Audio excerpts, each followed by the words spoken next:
ये कहानी बहुत पुरानी है। हजारों साल पहले महिषासुर नाम का एक राक्षस था, जिसका आधा शरीर भैंसे का जबकि आधा शरीर राक्षस का था। उसने कई सालों तक ब्रह्मा जी की कठिन तपस्या की। ब्रह्मा जी आखिरकार महिषासुर की तपस्या से प्रसन्न हुए। वो महिषासुर के सामने प्रकट होकर बोले, उठो महिषासुर, मैं तुम्हारी घोर तपस्या से अत्यंत प्रसन्न हूँ। मांगो, क्या वरदान मांगना चाहते हो? महिषासुर ब्रह्मा जी को सामने देखकर बहुत खुश हुआ और बोला, हे प्रभु, मुझे ऐसा वरदान दीजिए कि इन तीनों लोकों में किसी भी देवता, असुर या मानव के द्वारा मेरी मृत्यु न हो सके। ठीक है महिषासुर, ऐसा ही होगा। ब्रह्मा जी से वरदान पाने के बाद महिषासुर में अहंकार आ गया। वो देवताओं पर अत्याचार करने लगे। उसने कई देवताओं को युद्ध में हराकर उनके क्षेत्र पर कब्जा कर लिया। महिषासुर ने इंद्रदेव को भी नहीं छोड़ा। युद्ध में परास्त होकर सभी देवता ब्रह्मा, विष्णु और महेश की शरण में जा पहुंचे और अपनी व्यथा सुनाई। तीनों देवताओं ने मिलकर इसका उपाय ढूंढा। कुछ ही देर के बाद ब्रह्मा जी, शंकर जी और विष्णु जी से एक प्रकाश पुंज निकला। ये तीनों प्रकाश पुंज एक जगह इकट्ठा हुए।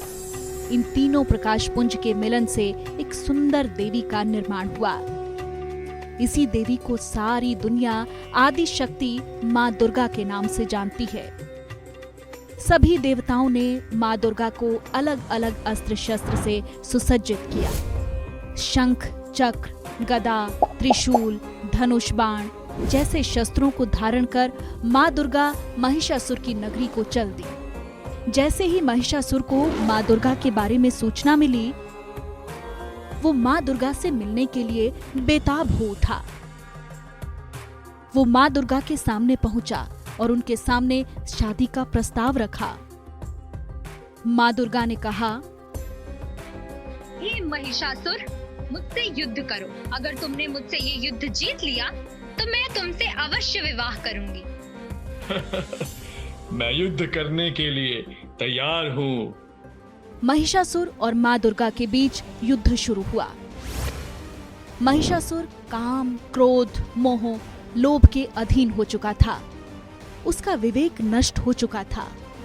महिषासुर और माँ दुर्गा के बीच 9 दिनों तक घमासान हुआ।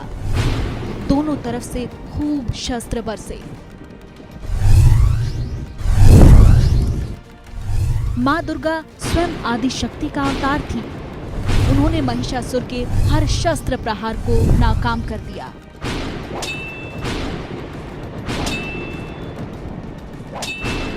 और 10वें दिन माँ दुर्गा ने महिषासुर का वध कर दिया।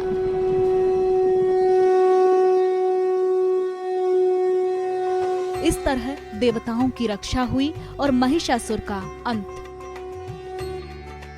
सभी देवता अति प्रसन्न हुए और माँ दुर्गा पर सबने पुष्प वर्षा की। चारों दिशाओं में उनकी जय जयकार होने लगी। क्योंकि माँ दुर्गा और महिषासुर के बीच 9 दिनों का घमासान चला था, बस तभी नवरात्र का त्योहार मनाना शुरू कर दिया और 10वें दिन को विजयादशमी के नाम से जाना जाता है। महिषासुर के मर्दन के कारण ही देवी का नाम महिषासुरमर्दिनी पड़ा। हम नवरात्र में जगत जननी माँ दुर्गा की पूजा करते हैं और उनकी आरती गाते हैं, उनकी जय जयकार करते हैं।